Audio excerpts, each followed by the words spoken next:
Amy, thank you so much for joining us today. And I was utterly delighted when you said you wanted to come on Transitions Unscripted to talk all about your experiences of divorce and co-parenting.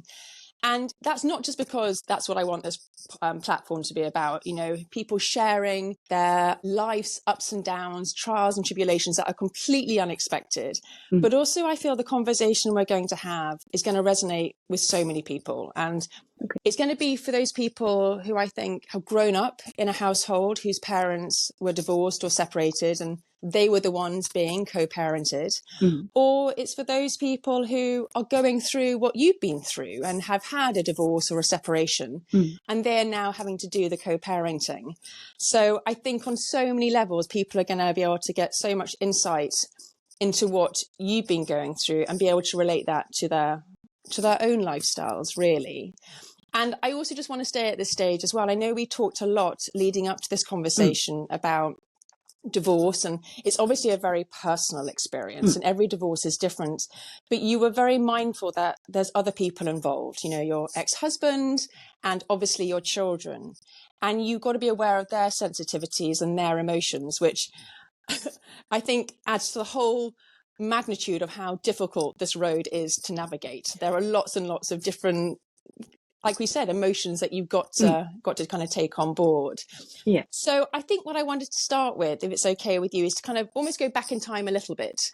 Could we talk about your marriage and, how long you were married for? And I know obviously you're now divorced, but do you think it was a happy marriage predominantly? Yeah. I mean, certainly at the start. And whenever I think about everything that's happened, one thing that I feel lucky about is that I wouldn't have done anything differently. I mean, we got married because we were in love and we were really happy and it was what we both wanted to do. And I definitely didn't go into it thinking, I have misgivings, or is this the right thing? Or I'm just doing this because I'm 30 and everyone else is doing it. In that respect, have any regrets. We were introduced basically through a mutual friend, and it's just very easy and natural. We were going out for about a year and then we moved in together, and about another year or so later we got married and we moved to Yorkshire in 2012. We did lots of work on a house together, and we had our oldest son about a year after that. We went on to have then our second son, who 2 years after that, and I would say the normal trials and tribulations of being new parents, and so definitely there were ups and downs, but I don't think probably anything that other people weren't experiencing, where you're both just trying to figure out what you're meant to be doing and keep children alive at the same time. I think absolutely that. It's life, isn't it? It's life with a young family. It's life as a relatively young couple, isn't it? Like you said, you've been doing the house up. You're both working parents. You've got young children, and it's just life, isn't it? Yeah. So, what do you think changed then from that life that we kind of all know is a reality? When did things, were there warning signs that actually this wasn't the norm? This wasn't how things should really be panning out? So I would say the first kind of period of real difficulty we had was almost an external thing, where basically my father became extremely ill when my younger son had just turned 1, and he ended up being in hospital in Scotland for 6 months. So he had a stroke, and then he had a heart attack, and then he had to have his leg amputated. So he went from being a man in his mid-60s that was still at work to a man that was like disabled, and his life had, flipped upside down. And in the time that he was in hospital, so my mother died when I was in my 20s, so there wasn't anybody with him in Glasgow, and my brother lives in Aberdeen, which is about as far away as Yorkshire. So my brother and I were taking turns at the weekend to go and be with him in the hospital and just do what he needed to do, and also look after my granny who was still alive at the time. So it was this absolutely mad period of time where basically every other weekend I went to Glasgow. Hal had the children on his own. In between times, my mind was torn between my father and the children. And then when my dad finally came out of hospital, he came to live with us in Yorkshire, and he was with us Mm. for about 8 months. And that was a real, I mean, literally trial by fire for everyone, that my dad was learning to walk with a prosthetic leg, kind of putting his life back together. I was helping him do that. I was also looking after the children. I worked. And Hal was also obviously supporting me and helping a lot actually with my dad. And by the end of that, when my dad finally moved into his own house and was able to live independently, a few months after that, we actually ended up going to see a therapist because we just couldn't. It was just, we were like, one person was in the North Pole and Yeah. one person in the South Pole. The communication was just not good. And it was really good. I found it really, really helpful. And I think just, I mean, I guess for two reasons, I would recommend it to anyone, that just having a neutral person there while you both get to say your thing without, and for some context, my ex-husband is a barrister and I'm a journalist. So it's like, here's two people that can really like to have a fiery debate and say a clever thing. That's not really great in the context of an emotional kind of, set to. So to have a person there Yeah. who's like, okay, you say your bit and then you say your bit. And also you could Yeah. listen to the other person, not just say your things. You could just take a minute to absorb what they said. And we both find it, Absolutely. And yeah. really, really Um, useful. And sorry, yeah. just interrupt you. Sorry. Yeah. On No. that note, I'd had a conversation Mm. a couple of episodes ago Yes, with a friend, yes, I watched and that. there were some great takeaways. And one of the things she did say actually was that couples therapy is something that actually we should be doing almost Yes, throughout our yes, relationship, because almost mm, when it happens at the end, it's mm, almost too mm, late. So you need to yeah, keep up that mm, that communication, and like you've just rightly said, Amy, yes, that neutral ground, isn't mm, it? Because I think it's very easy to, you yes, know, as we all are, very opinionated, and we feel that we're right, mm, and mm. you want to validate your feelings. So when it came to you and Hal, were you both on the same page about trying to make things work, or Yes, did yes. one of you push more than the other? No, I think we both were like, this is not good and something needs to change here. And I think I probably suggested the therapy because I had done therapy after my mother died, and I found it just amazingly helpful. And Yeah. after that, and I still am the biggest champion ever of everybody going to therapy, even for a short time. I think I don't really see why anybody wouldn't benefit from it. But so we did that, and we didn't do it for long, maybe like a month. And then after that, it Okay. felt like we'd both kind of taken things away from that, and things to work on. And then just kind of went back, I guess, into the river of the busyness of life, basically, Mm, and felt, and then so then it would be, I would say, a few years after that where I just had a real sense that he was not happy, and I knew he wasn't happy. But when I brought it up with him, he was like, "No, no, it's fine, it's fine. Well, it's just everyone's busy, aren't they? And everyone's under pressure." And I couldn't get anywhere, but I had a real feeling. I could feel that he had mm, pulled away from me, and he didn't want to make any plans. He didn't want to like go out for dinner, anything. Like the things that you normally, it's like, oh, you need to go on a date night, and that will fix all your problems. So he wouldn't even go on a date night, so we couldn't do that.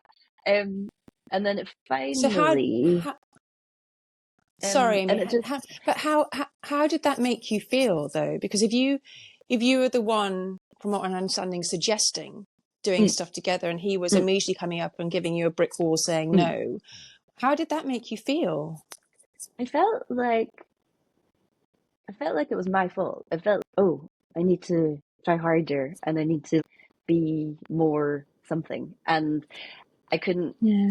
get and I couldn't work out what it was I needed to be more something. And I was sort of trying to like take things off his plate in the house, and and I was thinking, maybe he's just feels overwhelmed. But as when you're there, you're both busy all the time. It's not like one Yeah. person. In most modern relationships, most husbands are relatively helpful, so it's not like one of you's sitting with a newspaper, and what the other person's doing everything. You are both, so, and it sort of requires both of you to help and to be busy. So I couldn't kind of I couldn't, and I felt like I was trying really hard, and then it was probably almost making it worse because it was annoying him. I was trying so Oh, hard, and yeah. then and I was aware that we were arguing and that the children were getting a bit older, and they noticed it and they didn't like it. So and not so we were sort of trying not to do that, but then there's still unresolved, tension that's there. Um, and then we Can I just bring, yeah, sorry, can I bring the children in at this mm, stage? Because they obviously play such a major part of your lives. Like you mm, say, they were young, but they were mm, growing up, so becoming more aware. So it's every parent's prerogative, isn't it, to protect their children? mm, But you and Hal are living through something really quite uncomfortable. You're mm, living in the house, but mm, you're not getting on, you're not communicating. mm. So how were you protecting the children, and how were you communicating with this children at this stage when even yourself didn't know what was going on Yeah. between you and Hal? They were so young that as long as we were both joining in with them and playing with them and doing things together, that was fine. And they would only ever notice if it was raised voices or whatever, somebody walked off. They would notice that, but not they made it clear that that made them unhappy. So we would try sort of really hard not to do that. But then it sort of adds to the pressure that the only time you can talk about this is once they've gone to bed at 7:30, by which point you're also tired and you want to have just Completely. vegetate and not have a deep and meaningful chat. All the things that you would probably do to try and improve a relationship if you didn't have children are not really available to you, in the same way when you have small kids. Did you consider going back to therapy?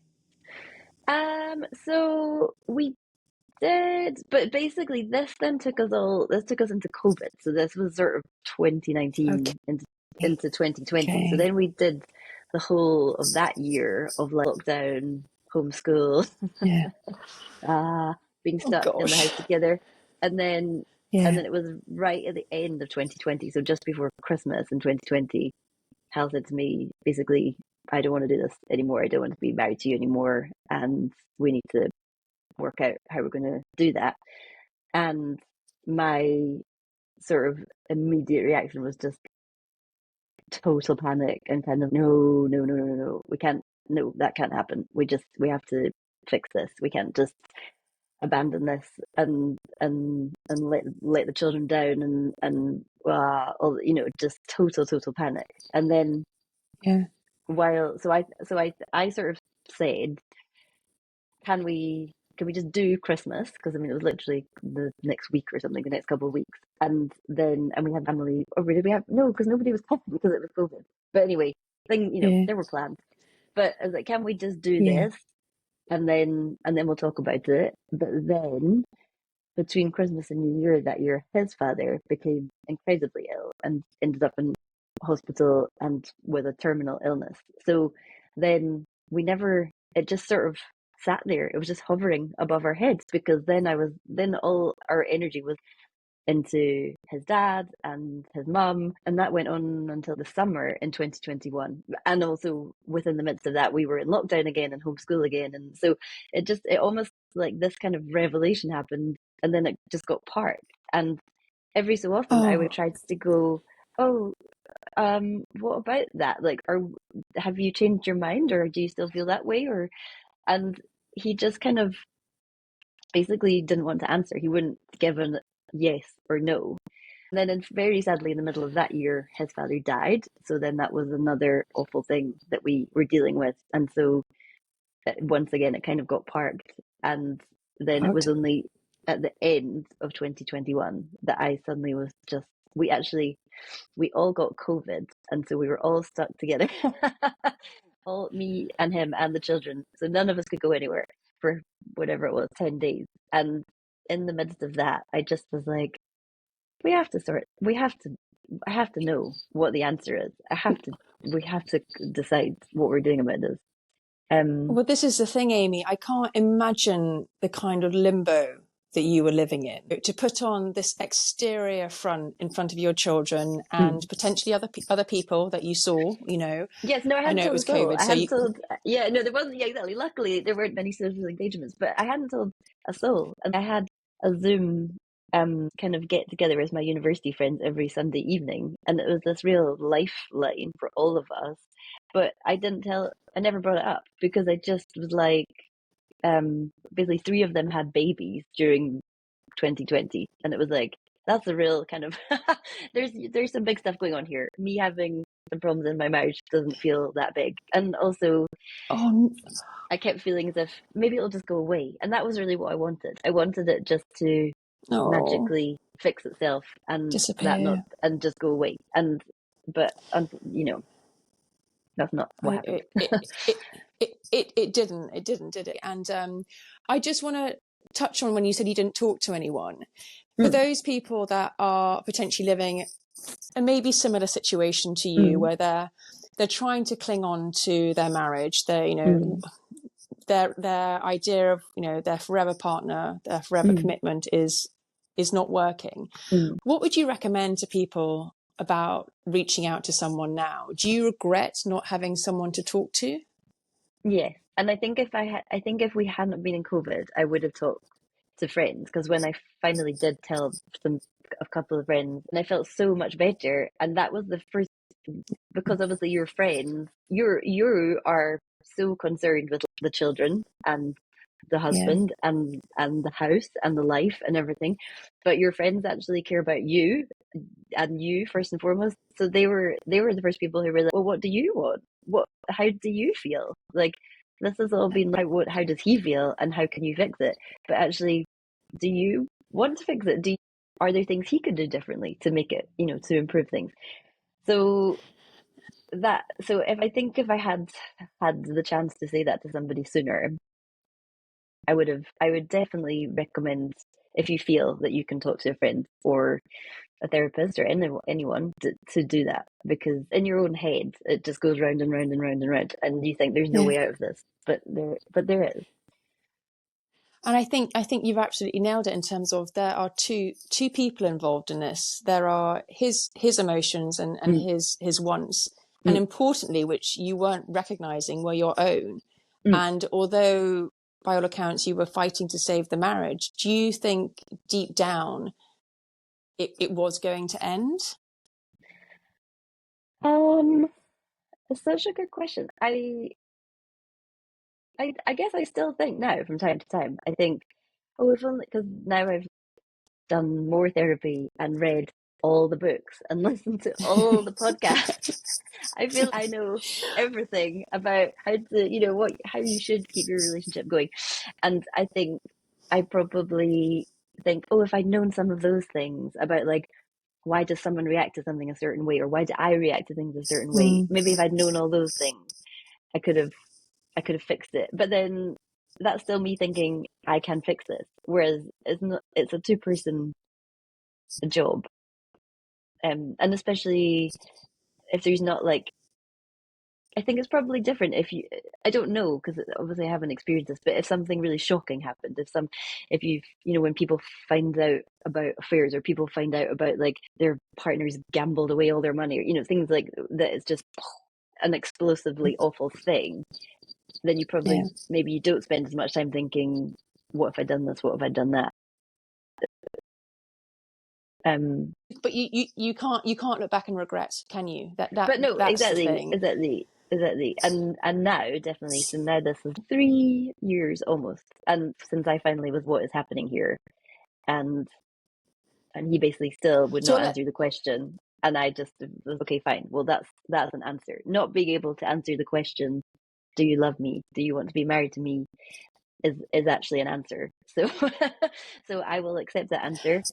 And even then, it was like another 3-4 months, I would say, after that, where it kind of went back and forth. And I think with everything, when you think you're going to lose something, you want it even more. And we both were like, oh, we have to try and fix this. And then, oh, no, we can't. And we did go to therapy at that point, but only once. And that was more as a kind of how can we resolve this well, basically, session. And it wasn't very successful. It was it was a very good session, but by the end of it, I was okay. I've got an answer. I've got an answer. I can with this. Just needs to now. We just need to end Okay. it. So, Amy, your life as you knew it after not getting the answer to the question was going to take a completely different course. You know, you were entering a whole different phase of your life now, knowing that you weren't gonna be with Hal. So, if you're able to, having not got that answer and realizing, right, the next step is that we need to kind of work out how we are now going to separate in the best possible way, more for anyone than the children. What was it like emotionally and also logistically trying to go through that period? I would say so. I was definitely kind of, especially right at the beginning, I was just really terrified. I was really frightened, and I was really frightened for the children and the effect that it would have on them. And I had grown up with my parents were married, and so I had no experience of divorce or how this could work. And I just felt like, oh, I've completely failed you, and all the things that I had, I am not giving you them. And it took me ages, and also speaking to people who's a really good friend of mine whose parents were divorced when she was a child, but very managed it very, very well, so that she still saw both of them.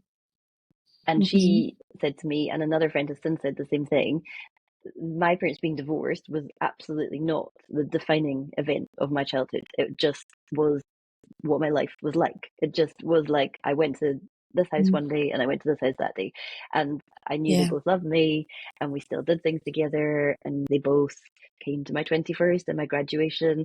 And so I never felt I didn't have two parents, and I never felt like I'd been rejected by either of them. And I sort of, it just basically, I didn't carry this thing about on my back thinking this is a tragedy, my parents have got divorced. And so when I started to think, okay, there is a way to do this, then kind of all my energy went into, okay, that's what I want my children to feel like. I do not want my children to feel like this is the worst thing that ever happened to them, and this defines their whole childhood, which up to that point had been very happy and very, idyllic, living in this lovely countryside that we live in. And so I then read so many things and spoke. By then I was speaking to a therapist again, about how to tell the children and how to explain it to them. And basically the kind of key thing is that you read all these things like children of divorced parents are much more unhappy and have more problems, and that as a blanket statement is really unhelpful, because if you delve into it, it's children whose parents are separated and they don't see one of the parents, or the parents have a horrendous relationship and fight and say rude things about the other parent, and the children are constantly hearing your mother this or your father that, and have to, don't know, like, are pulled in two directions. If you can manage not to do that, and if you can have regular contact with both your parents, then there's no difference in the kind of outcome. Your child is as happy as a child that's grown up with two parents living in the same house. So that then became kind of my aim. I'm just going to interrupt here. God, there is so much running through my head, and just listening to what you just said, it must have been a huge comfort to you talking to your friends who have lived through that experience and knowing that there is a path that you can take. Because I can only imagine if you're suddenly presented with this future that you have no idea how to navigate, like you said, your parents, were married, so you hadn't been in that environment, but knowing that there was a path that you could take, and it was a positive path as well. And I just wanted to add to the fact that, children can be very happy with divorced parents, because I think the the alternative could be even worse.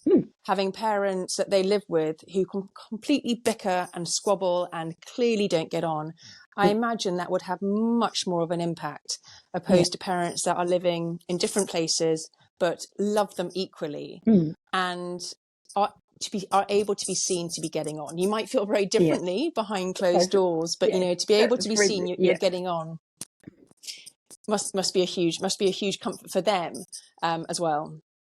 No, definitely. One of the many helpful things that I read, and I'll tell you these books that I read actually, in case anyone also would Please like to do. get lots of advice from books. One of the things I read was a woman who was kind of trying to decide what to do in her marriage, and she was helping her daughter with something one evening, and she thought, would I ever want my daughter to feel like this? Would I want her to be in a relationship that made her feel like this? Absolutely not. Yeah.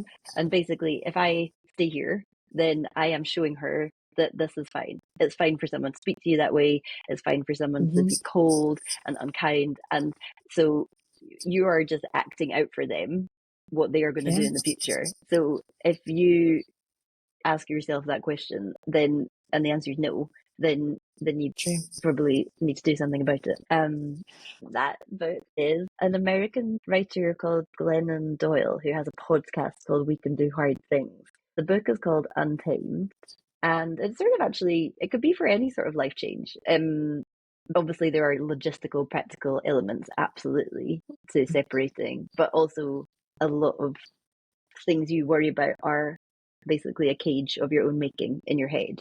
And there's actually not a door on the cage. You can walk out, you can go through it, you can get to the other side. You just feel like you can't. So that was very good. And then the other ones I would definitely, books that I really got a lot out of were called Get Divorced, Be Happy by a comedian called Helen Thorne, who has a podcast called The Scummy Mummies, and it was all about her marriage ended kind of all of a sudden right at the start of COVID, and then she had this year where she sort of went down into a trough and basically was just in the house with the children in her pajamas, and then kind of slowly came back out the other side, and how she did that. And the other one that I found very good by Esther Perel. She's a psychotherapist who has a podcast called Where Should We Begin? And she's amazing. And anyone who's interested in relationships at all, I would absolutely recommend that podcast. And she has two books, one which is called Mating in Captivity and one which is called The State of Affairs. And they're both just kind of basically about long-term relationships and what you expect from a partner and what you expect from a relationship. And they're amazingly kind of wise. Great. It's fabulous. I will put those links in the copy for this, absolutely, because I've Esther Perel. Funnily enough, I was only talking about her yesterday with a friend, and my friend was raving about her, and she's been sending me all these links to her podcast. So I will definitely check her out even more. So thank you for those. So going back into you're in the fog of the divorce. You're separating. The children, how did they take the reality of what was coming? I mean, definitely telling them was the absolute worst part of the whole thing by a million percent. I dreaded it because the house we lived in was Hal's family home. So I had to buy a house, and it wasn't going to complete until the autumn. So I basically didn't want to tell them until much closer to the time that we were going to move, because I thought they can't grasp it until it's going to happen, and it's just unnecessarily upsetting. And so basically that summer, Hal was going to take them away. So before they went away, we explained what was happening. So obviously I wasn't going, and that would have been weird. So I'd sort of rehearsed it with the therapist about what to say, and I'd read loads of things about it, and I talked through with Hal, like how I thought we should do it, and all the advice I had was basically just to make completely clear to them that it's absolutely not their fault, and it's not because of anything they've done, because children will always try to understand it, and because they're just young, they don't have sophisticated kind of like reasons of why something might happen. So the first thing they're always like, oh, I must have done something wrong, and it must be my fault. And so you can't emphasize that enough, that it's absolutely not you. And we both Yeah. absolutely love you, and we are both still your parents, and you're going to see both of us all the time. And whenever you want to Yeah. see the other one, you can do that. And we are fortunate enough that I only live 5 minutes away from Hal. So it's easy to go back and forth, or, if they leave something at someone's house, we can easily take it over or whatever. Um, Yeah. but definitely telling them was without a doubt the worst bit, and I'm sure that is the same for most people. My older son just basically didn't say anything. He was completely Okay. mute for about an Hmm. hour, and my younger son just had loads of questions. He was just, but why? But why? Why don't you Yeah. want to be married anymore? Why don't you love each other anymore? Yeah. And because I think I said something like, we still love each other, but as friends, not like a married people. And And really, I mean, what does that mean to people who are 8 and 6? Yeah. So he asked me that question loads of times. Then after that, for weeks, he was, but why? Why So not? Why not? And how did you answer it then?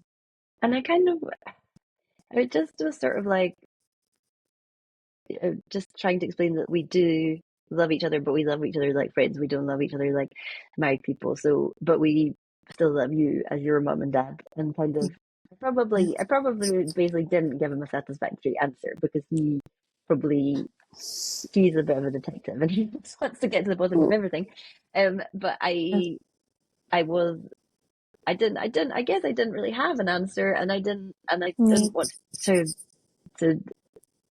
cast anyone else in a bad light, or, I didn't want to make it be anyone's fault or anything. So I just kept saying the same thing. And then, once I exchanged on this house, they came to see it, and I think they liked it, but then they were freaked out because they were like, but where are our things going to go? And I was, oh no, the people who live there now Yeah. will take their things away, and then we'll put our things Yeah. in. And they was, oh, right, Oh, okay. And bless. then Yeah. I think I would say pretty much only once we actually moved, Moved. I think at that point it became real for them. I think before that it was just, I don't think they really took it in until then. It's not reality. Yeah. There's a couple of things I just want to pick up on, if that's okay, Mm, Amy. A couple of things you just said. First of all, you said, you don't think you gave them a satisfactory answer when they were asking the questions. And I think that's a mm, really valid point. I think, forgive me if I'm wrong in saying it, but I think it's probably okay to say, what, mummy and daddy don't have the answers. yeah. And Yeah. Yeah. this is a new adventure. And I Yeah. don't know whether you can try and put a positive spin on it, but Mm, it's something that, we are going to work out together, and yeah. there's going to be lots of questions and I'm not going to be able to answer them, but, Mm, keep asking, and yeah. we'll try and work it out Yeah. together. So I suppose that's one way, isn't it? That Mm, people who are going through the situation can be like, I'm not here to yeah. fix things. Yeah. I'm here Exactly. just to make sure to say that we're doing this together, and mummy and Yeah. daddy aren't going anywhere, Yeah. but we'll just be in a different makeup in terms of Yeah. family units. Exactly. And I said to them, it's really sad. I feel very sad about it, and I know you feel sad about it, and I let them kind of, Yeah, feel like that. And yeah, when we were moving in, I kept sort of saying, are you okay? Does it feel a bit strange? And they were a bit strange. And yeah. but then I guess it was, it was quite lucky that school is the same, so the structure of the day is the same. And Sure. when you're on your first day in a new house, you still need to come downstairs, have your breakfast, get dressed for school, put your shoes on. All those things in your family life are still the same, so it's not There's still completely different. routine. There's still routine, isn't there? Mm, And you said about how children, when there is divorce in the family, can take it on themselves and blame mm, themselves. mm, And I just want to refer back to when you were describing how you felt when you were going through mm, the separation with Hal, and how you blamed yourself. mm. Do you still blame yourself now? I think I probably do still feel it as a failure. I feel I should have somehow not let that happen, but I do try not to, and I do have other voices in my head which are like, right, don't. But then I think you're just, like as I was saying, my parents were married, my grandparents were married, my probably all both of my grannies and my mum were probably bit rude and judgmental about people getting divorced, and it's quite hard not to absorb that and sort of feel that, even when you know it's much more complicated than that. And also, I'm sure lots of people, in fact, not even I'm sure, I know lots of people stayed in very unhappy marriages in the past and probably wish they were divorced. So I, Yeah. I think I do. Then when I hear that voice, I try to not like dwell on it for too long. Let it, don't let it eat away, because I think as someone looking in and hearing your story would be like, my gosh, Amy, you tried. And like we said at the beginning, there are two people in a marriage and it takes two people for it to work. And if one of those people, for whatever reason, isn't on board, then you can't make them change. No. You can't make them come on board. And so it's very much, you need to definitely listen to that other voice in your head, Yeah. and get rid of, all the stigma or the social conversation and twittering that's attached to divorce, and be like, you know what, this is my reality now, and this is what I'm going to make of this new part of my life. Absolutely. So on that note, you've now entered a whole new chapter. You're living in the most gorgeous house 5 minutes down the road from your ex-husband, but it seems like you're making it work. So how are you about this next stage of your life? So I think the big positive I would say is that I do feel happy about the way that the co-parenting works, and I think we both have tried Brilliant. very, very hard, and it gets easier as time goes on. At the beginning, I think you are being civil slightly through gritted teeth, but then you just sort of are civil, and like. But obviously, I know that this is completely not the case for lots of people, and for people that have had awful things happen to them. And I'm obviously not saying that everyone has this dynamic, but we can do it, and therefore we should. You've known someone for a really long time, and you know things about, like, oh, how's your sister? Da, da, da. All that stuff is there, and you can be perfectly pleasant and civil, and also, that person is the only other person that cares about your children as much as you do. So on the first day of school, you're going to, this is them in their uniform, off to, no one else is that interested. So, I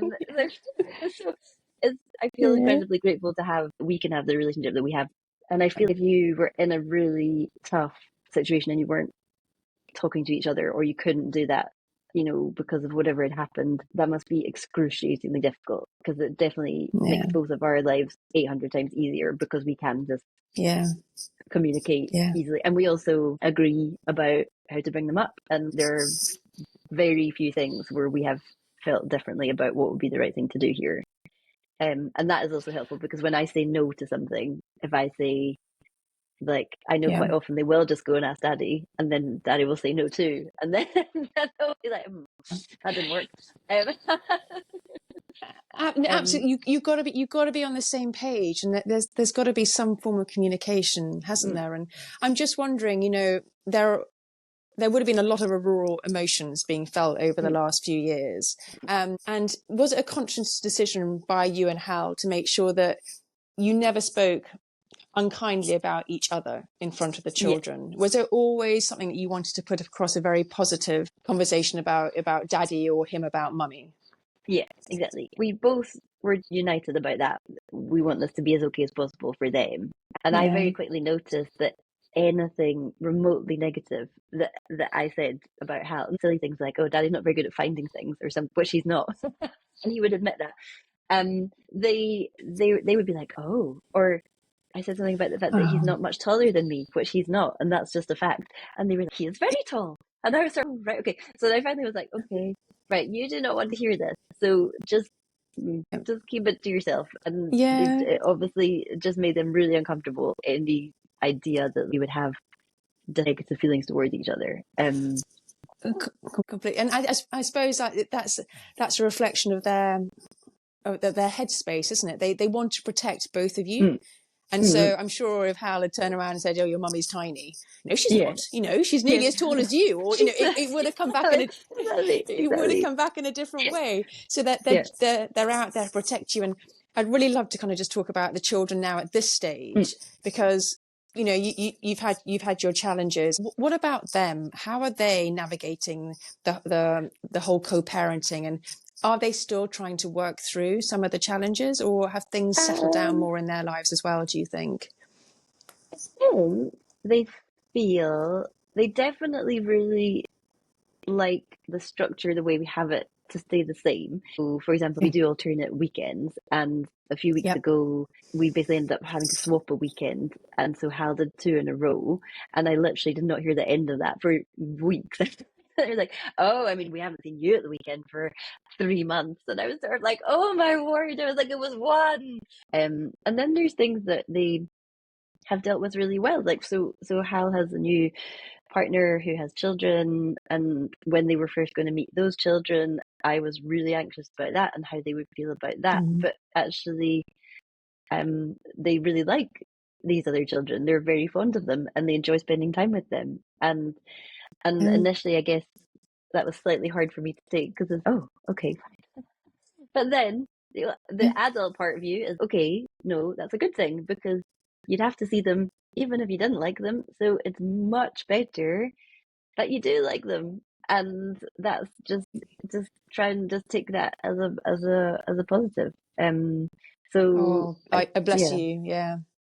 I that think that that can't be easy. That can't be easy, kind of looking in, but you're absolutely right to flip it on its oh, head. So for them to get on with those other children, then that is fabulous, and a reassurance for you as well. Talking about co-parenting still, is there anything that hasn't worked and you're a bit like, oh, we need more work at that, or you wish that you hadn't done in the first place?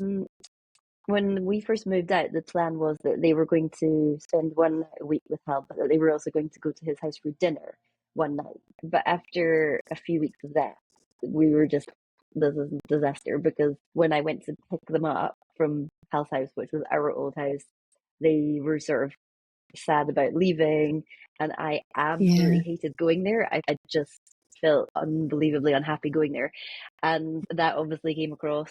And but I didn't want to say, can we not do this, because I felt that was his time with them and I didn't want to take it away. But eventually he said, I don't think this is working out. It's obviously unsettling for them, so I think it's better if we do the whole Interesting. night where they come, and the weekend. And then and he, and so because he had volunteered it, I was okay, well, I do then I completely agree with that. And that felt a bit odd, I guess, that I was kind of willing to put them in a situation that was making them unhappy, because I didn't want to make him feel that he wasn't having something he was entitled to or whatever. But luckily he didn't see it that way. That's fabulous. And so now, Amy, it's the future, isn't it? You mentioned that, Hal's got a partner, and that's working really well, with your boys. And so are you excited about the future? Are you taking it kind of week by week, or are you kind of looking a bit more kind of long term and big, what, this is what I want to do now? I'm putting yourself a bit Yeah. more kind of front and center. um I think I definitely still have a slightly odd sense of, I literally don't know what the rest of my life holds. And that feels a bit Okay. weird, because when you've been in a relationship for a long time, it's still sort of in your head, like, well, we'll be retired and we'll do that together, and maybe we'll, Yeah. travel, whatever, do all these things. And so now I'm just like, I could live anywhere, I could go anywhere, I could do anything once the children leave home. And sometimes that feels really exciting, and sometimes that feels like, ah, I want some Terrifying. certainty. I don't want to not know what I'm going to do. Definitely, there's, much more financial uncertainty and things that do weigh on you than when you have a single income rather than a double income. But in general, I do. And I absolutely cherish the time I have by myself. So the weekends I have on my own, and the one night I have during the week, I try to do something. And I try to do something that I cannot do when I'm taking them to sporting fixtures and birthday parties and cooking Yes. endless meals. So that is a real win and a luxury that I know that other people don't have. And I don't know how that could be built into a normal couple relationship, but I feel everyone should be allowed to True. have a Sunday off every so often, and just Yes, just to do what they want. exactly. Exactly. And I think it's also a case of not putting any pressure on yourself, isn't it, about the Mm, future, and that it will work out, and you've yeah. navigated this huge transition, and you're always so positive whenever I see you. And if you've been able to get through that, Amy, you can get through anything. I Well, honestly believe that, and you've been an absolute rock to your boys. And I know you've had a thank lot of, you. like you've alluded to, upset with your father, and Mm, it's been a really, really difficult few years for you, and for you mm. to be able to sit here now and to laugh and smile and be like, I don't know what the future holds, but it's okay. Something. Then I something then that's true testament to your character and what a special person you are. So Thank thank you. you so It's a much for sharing today. pleasure. And It's a pleasure. when we first talked, we were like, right, it's got to be about 30 minutes long, and I'm looking at the clock now and it's approaching the hour, but I didn't want you to stop. I didn't want you to You can stop. And you edit me judiciously.